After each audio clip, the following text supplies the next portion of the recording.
하나님의 말씀은 여호수아 9장 9절에서 15절 말씀입니다. 여호수아 9장 9절에서 15절 말씀입니다. 그들이 여호수아에게 대답하되 종들은 당신의 하나님 여호와의 이름으로 말미암아 심히 먼 나라에서 왔사오니 이는 우리가 그의 소문과 그가 애굽에서 행한 모든 일을 들으며 또 그가 요단 동쪽에 있는 아모리 사람의 두 왕들 곧 헤스본 왕 시온과 아스타롯에 있는 바산 왕 옥에게 행하신 모든 일을 들었음이니이다. 그러므로 우리 장로들과 우리나라의 모든 주민이 우리에게 말하여 이르되 너희는 여행할 양식을 손에 가지고 가서 그들을 만나서 그들에게 이르기를 우리는 당신들의 종들이니 이제 우리와 조약을 맺읍시다 하라 하였나이다. 우리의 이 떡은 우리가 당신들에게로 오려고 떠나던 날에 우리들의 집에서 아직도 뜨거운 것을 양식으로 가지고 왔으나 보소서 이제 말랐고 곰팡이가 났으며 또 우리가 포도주를 담은 이 가죽 부대도 새 것이었으나 찢어지게 되었으며 우리의 이 옷과 신도 여행이 매우 길었으므로 낡아졌나이다 한지라. 우리가 그들의 양식을 취하고는 어떻게 할지를 여호와께 묻지 아니하고 여호수아가 곧 그들과 화친하여 그들을 살리리라는 조약을 맺고 회중 족장들이 그들에게 맹세하였더라. 아멘.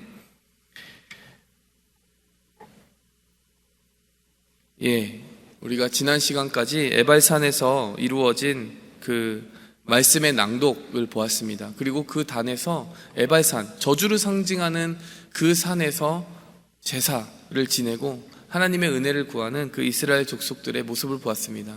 그것을 명하신 것은 다름 아니라 하나님이셨습니다. 저주를 상징하는 그 땅에서 그 저주를 대표하는 지파들을 하나님이 버리신다라는 뜻이 아니라 오히려 그들에게 필요한 은혜를 그곳에서 베풀겠다라고 말씀하시는 그 장면을 보면서 우리가 우리의 자랑과 우리의 어떠함과 우리의 의로 서는 것이 아니라 우리가 연약할수록 우리가 자격 없을수록 더 긍휼히 여기시고 더 가까이 다가가시고 더 품어주기 원하시는 그 하나님의 마음을 엿보았습니다.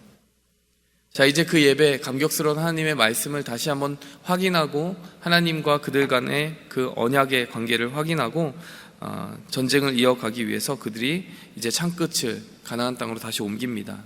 그런데 이제 기브온 족속이라고 하는 족속들과 만나는 장면이 오늘 이 장면의 바로 다음에 이어지게 되는 것입니다. 사실 이 말씀 전에 1절부터 2절까지 배경이 나와 있습니다. 9장 1절에서 2절을 보면 벌써 이 가나안 족속들이 그 소식을 듣고 여호수아의 군대가 그들을 향하고 있다라는 소식을 듣고 두려워 떠는 모습을 보여줍니다. 그리고 그들이 연합 전선을 형성을 해서 여호수아 군대에 대적하려고 하는 모습을 보여줍니다. 그런데 이상하게도요, 이 기브온 족속은 그 연합 전선에 합류하지 않아요. 가나안 7족속 중에 하나인 히위 족속의 일파였던 기브온 족속은 그들과 함께 힘을 모아서 이스라엘에 대항해 볼 만도 한데 그들의 눈에는 벌써 하나님의 역사하심이 보였던 거예요. 그래서 어떻게 하면 이 전쟁을 피할 수 있고 어떻게 하면 이들이 화친을 맺을 수 있을까 꾀를 낸 것이죠. 어떻게 꾀를 내었냐면 오늘 보니까요, 오늘 말씀에도 나오잖아요, 오랜 행장을 변장을 합니다. 오랜 행장을 가진 것으로 변장을 합니다. 먼 길을 온 것처럼 헤어진 전대, 가죽 부대, 낡아서 기우어진 신, 그리고 마르고 곰팡이 핀 떡, 이런 것들을 준비하는 거예요. 가죽 부대가 이제 다 헤어진 그런 것들을 준비하는 거예요. 그러면서 뭐라고 말하냐면 우린 여기 가까이 사는 사람들이 아니니까 저 멀리 성읍에서 온 사람들이고 그 하나님이 하신 일에 대한 소문을 듣고 우리가 당신들과 화친을 맺기 위해 왔습니다, 이렇게 위장을 하는 거예요. 그래서 임박한 전쟁을 피한 것이죠. 그 말을 듣자마자 어떻게 합니까? 이스라엘 족속들이 그래, 우리와 화친을 맺으러 왔다고 그러면서 조약을 맺어버린 것이죠. 그런데 오늘 본문 말씀에 보면은 아주 의미심장한 말씀이 나타납니다. 여호와께 그렇게 화친을 맺어줘야 될지 아닐지에 대해서 이스라엘 백성들 측에서 하나님께 물어본 적이 없었다라는 것이 14절 말씀입니다. 오늘 이 말씀을 통해서요, 세상과 우리가 맺는 그 관계에 어떻게 하나님이 대처하기 원하시는지 그것에 대한 가르침을 담고 있습니다. 그 가르침을 한번 정리해 보도록 하겠습니다. 첫 번째로요, 이 장면들을 통해서 우리가 되새기고 갈 수 있는 그 영적인 진리는 무엇이냐? 교만이 패망의 선봉이다라고 하는 것입니다. 오늘 14절 말씀을 보니까요, 무리가 그들의 양식을 취하고는 어떻게 할지를 여호와께 묻지 아니하였다, 이렇게 나옵니다. 사실 우리가 이전 말씀들을 쭉 읽어왔기 때문에요, 하나님께 묻지 않아서 진 전쟁이 어떤 전쟁인지 알고 있습니다. 아이성 패배에서 그렇게 지지 않았습니까? 그들의 눈에 보기에는 너무나 만만한 성읍이었어요. 숫자도 적었어요. 그런데 싸워서 막상 싸워보니까 패배할 수밖에 없었다는 것이죠. 왜냐하면 여리고성에서 숨겨둔 그 물품들, 하나님이 건드리지 말라고 한 전리품을 취한 그 죄를 범했기 때문에 그 숨은 죄가 있고 나서는 아무리 작은 성읍도 그들이 정복할 수 없었기 때문입니다. 그런데 근본적인 문제는 그들이 전투에 임하기 전에 하나님께 어떻게 싸워야 됩니까? 싸워도 됩니까? 어디로 가야 됩니까? 전혀 묻는 장면이 없었다는 것입니다. 우리의 삶 가운데 우리가 왜 패배와 낙심과 좌절을 경험합니까? 우리가 하나님께 묻지 않아서, 하나님을 찾지 않아서, 나의 삶을 주관하시고 나의 삶을 창조하신 그분께 의뢰하지 않아서 나의 지혜와 나의 능력, 나의 자랑만을 의지하여 살기 때문에 패배하는 경우가 얼마나 많습니까? 그 교훈을 이미 받은 이스라엘 백성들인 줄 알았는데 14절에 보니까 또 여호와께 묻지 아니하고가 나옵니다. 우리가 이 구절을 꼭 기억해야 될 줄 믿습니다. 그렇게 살기 위해서 그것이 본받을 만해서 기억하라는 것이 아니라요, 그것을 타산지석 삼아서 이렇게 하면 안 되지, 내가 지금 하나님께 물어봤나? 아무리 작은 것 하나라도 하나님께 물어볼 수 있는 그 삶의 자세를 오늘 다시 한번 14절을 통해서 되새기고 나아가기 원합니다. 그런데 그들의 빈틈을 파고들었던 그 교만의 이유가 무엇이었을까요? 하나님께 묻지 아니하고 자기 뜻대로 하고 자기 능력대로 판단대로 그냥 결정 내리고 가버렸던 그들의 교만을 부추겼던 상황은 무엇이었을까요? 11절 말씀을 보시면요, 그러므로 우리 장로들과 우리나라의 모든 주민이 우리에게 말하여 이르되 너희는 여행할 양식을 손에 가지고 가서 그들을 만나서 그들에게 이르기를 우리는 당신들의 종들이니 이제 우리와 조약을 맺읍시다 하라 하였나이다. 그러니까 이 사람들이 무엇을 위장했냐면요, 자기 성읍 사람들이 시켜서 우리는 여기까지 왔는데 뭐라고 메시지를 보냈냐면 이제 우리는 당신들의 종입니다, 이렇게 메시지를 전하라고 보내서 지금 전하고 있습니다 라고 얘기한 거예요.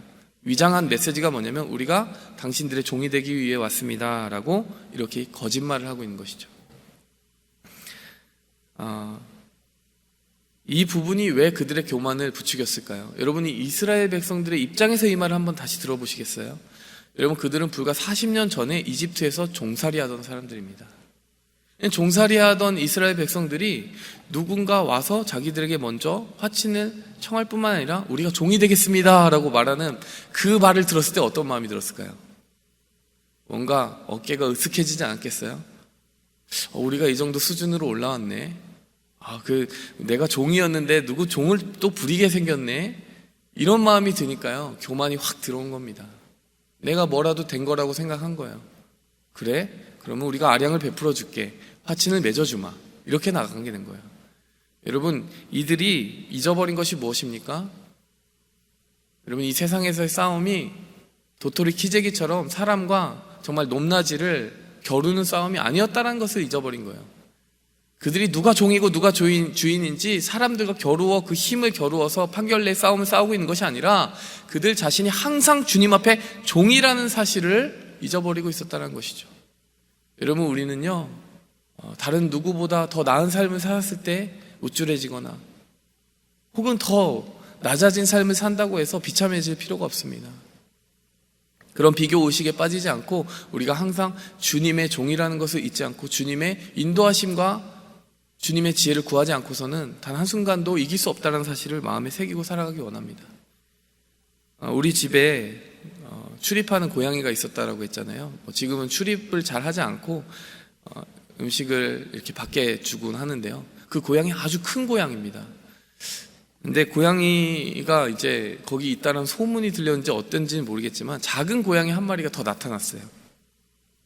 근데 이 고양이는 자기 자신을 잘 모르는 고양이입니다. 왜냐면요, 그 고양이 굉장히 작고 이 고양이는 원래 있던 고양이는 굉장히 크거든요. 그러니까 분명히 겁을 먹고 이제 도망가고 그래야 되는데 제가 가만히 보니까요, 두 고양이가 동시에 있을 때 보니까요, 물러서지 않는 거예요. 이 고양이가 물러서지도 않고요, 오히려 가까이 다가갑니다. 근데 큰 고양이는요, 오히려 으르렁대고요, 이렇게 마치 위협을 받는 것처럼 행동을 하는 거예요. 그래서 참 이상하다, 이 작은 고양이는 자기가 되게 큰 줄 아나 보다, 이런 생각을 했어요. 그런 생각을 했는데 그 생각이 바뀌었습니다. 왜냐면요, 문을 닫고 저희가 뒤로 딱 빠지니까요, 이제 행동이 달라지는 거예요. 그 작은 고양이가 막 도망가더라고요. 그러면서 얘가 자기 자신이 누군지 몰랐던 게 아니라 믿는 구석이 있었구나라는 생각을 하게 됐습니다.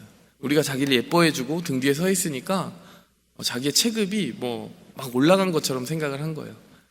근데 우리가 뒤에 딱 빠지니까 자기의 그 본래 모습을 깨닫고 이렇게 도망가게 되는 거죠. 그러면서 어떤 생각을 했냐면 이 고양이가 참 겸손하다, 이렇게 신앙생활을 해야 되겠다, 이런 생각을 했습니다. 이 고양이가 믿고 있는 것은 무엇입니까? 자신의 체급을 믿는 게 아니에요. 내가 아무리 작아도 내 등 뒤에 큰 존재가 있으면 나는 꿀리지 않아, 담대하게 나와서 이길 수 있어, 이렇게 믿는 거잖아요. 그런데 반면에 내가 아무리 그럴듯해 보이는 존재여도 내 등 뒤에 나를 지켜줄 사람이 없으면 나는 아무것도 아니야. 여러분, 사실 이 태도를 가지고 우리가 살아야 되지 않습니까? 내가 보잘것없는 것처럼 보여도 내 등 뒤에 주인이 있으면, 내 주인이신 하나님이 계시면 난 뭐든지 할 수 있어. 그런데요, 우리가 주님 없이는 반면에 내 힘과 내 지혜가 아무리 커 보여도 아무것도 할 수 없어. 이 고백 가지고 살아야 되잖아요. 그 고양이만큼 믿음이 좋아야 되겠다, 이런 생각을 했습니다. 오늘 순간적으로 이스라엘 백성들이 잃어버린 것이 무엇입니까? 내가 지금 여기까지 와서 승리한 것, 그 순간순간의 걸음을 인도하시고 승리하게 하신 것 하나님이 하신 건데, 하나님께 물어야 되는데 그것을 또 잊어버린 것입니다. 두 번째로의 이 본문 말씀을 통해서 우리가 기억해야 될 하나님이 주시는 교훈의 말씀은 무엇이냐? 세상과 멍해를 함께하지 말라는 그런 말씀을 오늘 주시는 것입니다. 사실 오늘 이 본문 말씀을 주실 때에 왜 이들이 이렇게 행동했는지에 대해서 우리에게 단서를 주는 말씀이 있습니다. 이 가나안 땅의 정복 전쟁이 시작되기 전에 하나님께서 두 가지 종류의 말씀을 주셨어요. 신명기 7장에 보면요, 가나안 7족속, 그러니까 히위 족속을 포함한, 지금 오늘 본문 말씀에서 만난 히위 족속을 포함한 7족속에 대해서는 절대 화친하지 말라고 했습니다. 반드시 싸워서 이기고 진멸하라고 했습니다. 근데 그 이유에 대해서 뭐라고 했냐면요, 그들이 내 아들을 유혹하여 여호와를 떠나고 다른 신들을 섬기게 함으로 여호와께서 너희에게 진노하사 갑자기 너희를 멸하게 할까 두렵더라. 자, 신명기 7장 4절에 나오는 그 말씀을 여러분께 읽어드렸습니다. 그러니까 가까이 사는 족속들에 대해서, 7족속에 대해서 화친하지 말아야 될 이유는 그들이 우상숭배의 가치관과 오랫동안 쌓여진 그 역사와 전통과 그들의 세계관을 이들에게 주입하여서 우상숭배에 빠지게 할까 두렵다라는 것이죠. 네, 여러분, 여기서 끝나지 않고 신명기 20장에 보면요, 이런 명령도 나옵니다. 내가 어떤 성읍으로 나아가서 치료할 때는 그 성읍에 먼저 화평을 선언하라. 화평을 먼저 선언하라고 하는 그 말씀이 등장합니다. 뭐라고 나오냐면요, 만약에 그 화평에 화답하기로, 함께 동참하기로 이야기한다면 조공도 받고 같이 화친을 맺으라고 이야기합니다. 아까 신명기 7장 말씀과 모순되지 않습니까? 절대 봐주지도 말고 화친하지도 말고 싸워라라고 하는 7장 말씀과 20장 말씀은 화친하라고 하는, 화친을 먼저 청하고 받아들이면 화친을 맺고 그렇지 않으면 싸워라라고 하는 20장 말씀, 신명기 20장 말씀하고 좀 모순되지 않아요? 자세히 보셔야 되는데요, 신명기 20장 15절 말씀에 이렇게 이야기합니다. 내게서 멀리 떠난 성읍들, 이 민족들에게 속하지 아니한 성읍들에게는 이같이 해라. 무슨 말이냐면 가나안 7족속, 그들의 눈앞에 있는 족속들 아닌 다른 멀리 있는 성읍들이 화친을 청하려 올 때는 화친을 받아주라는 것입니다. 그러니까 그 선택의 기준에 따르면 이 히위 족속, 그들 중에 있었던 히위 족속과는 절대 화친을 맺을 상대가 안 되는 것이죠. 지금 이 기브온 백성들이 왜 위장을 하고 멀리서 왔다라고 하는지 이해하시겠죠? 이들은 멀리 왔다라고 위장하면서 화친을 맺을 수 있는 명분을 찾은 것입니다. 그리고 이스라엘 백성들은 그것에 속아 넘어간 것이죠. 사실은 이들은 그들 중에 있었던 가나안 7족속 중에 있었던 족속이었다는 것을 이들이 발견하지 못한 것입니다. 자, 여기까지 읽으면서 참 기묘한 이야기다라고 이해하고 갈 수 있지만, 우리가 신약 시대를 살아가고 있는 백성의 의미에서 이 의미가 무엇인지 다시 한번 되새겨볼 필요가 있습니다. 무엇일까요? 하나님께서 이 두 가지 종류의 말씀, 멀리 있는 자들과 화친을 청하되 또 가까이 있는 자들과는 자비 없이 싸우라고 하는 이 말씀을 신약 백성들에게는 어떻게 반복해서 새롭게 주시느냐? 고린도전서 5장과 고린도후서 6장의 말씀을 통해 주십니다. 고린도전서 5장 말씀을 보면 내가 너희에게 쓴 편지에 음행하는 자들을 사귀지 말라 하였거니와 이 말은 세상에 음행하는 자들이나 탐하는 자들이나 속여 빼앗는 자들이나 우상 숭배하는 자들을 도무지 사귀지 말라 하는 것이 아니니 그렇게 하려면 세상 밖으로 나아가야 될 것이라. 현실에 대해서 이야기합니다. 정말 그런 죄 짓지 않는 사람들과만 살아야 된다라고 하면 어떻게 살 수 있겠느냐? 세상 밖으로 가서 살아야 되지 않겠느냐? 직장 생활을 할 수 있겠습니까? 전혀 만날 수가 없겠죠. 근데 사도 바울이 무엇이라고 얘기하냐면, 그런데 어떤 형제라 일컫는 자가 음행하거나 탐욕을 부리거나 우상 숭배하거나 모욕하거나 할 때는 그들과 함께 먹지도 말라, 이렇게 이야기합니다. 기준이 분명히 보이죠. 고린도 후서 6장에 보니까 믿지 않는 자와 멍에를 함께 매지 말라. 자, 이 두 가지 종류의 말씀을 정리해 드립니다. 우리가 절대 같이 해서는 안 되는, 공유해서는 안 되는 라이프 스타일이 있고요. 그래도 함께 어느 정도 거리를 유지하면서 살아가야 되는 그런 거리가 있습니다. 예를 들면 불신자와의 결혼을 한번 생각해 보십시오. 그러면 정말로 자신의 모든 믿음의 가치관들이 영향을 받고 요동을 받게 됩니다. 형제라 일컫는 자 중에 하나님의 법을 어기는 자가 있으면 사귀지 말라고 했어요. 그러니까 내 가치관과 내 깊숙한 곳의 신념과 신앙, 하나님을 향한 그 헌신은 흔들 만한 그 정도 수준까지 교제하지 말라는 거예요. 그러나 믿지 않는 자들이라고 하여도 가까이 두고 내가 오히려 영향을 미칠 수 있다면, 내가 하나님의 백성으로서의 그 빛된 삶을 보여줄 수 있다면 그 정도의 거리를 유지하고 믿는 자들에게 가까이 다가가라는 것입니다. 그러니까 이 말은 무엇이냐? 내가 하나님의 증인이 되어서 살아갈 수 있는 그 거리를 유지하라는 거예요. 사람들과 똑같이 되어서 세상 방식대로 살아가면서 어떻게 증인이 되겠냐라는 겁니다. 영적인 거리는 유지하되 물리적인 거리는 가까이 하라는 것입니다. 내가 세상의 증인이 되지 않고 하나님의 증인이 될 수 있는 그런 강한 긴장, 밸런스, 균형을 유지하라는 것이죠. 말씀을 맺겠습니다.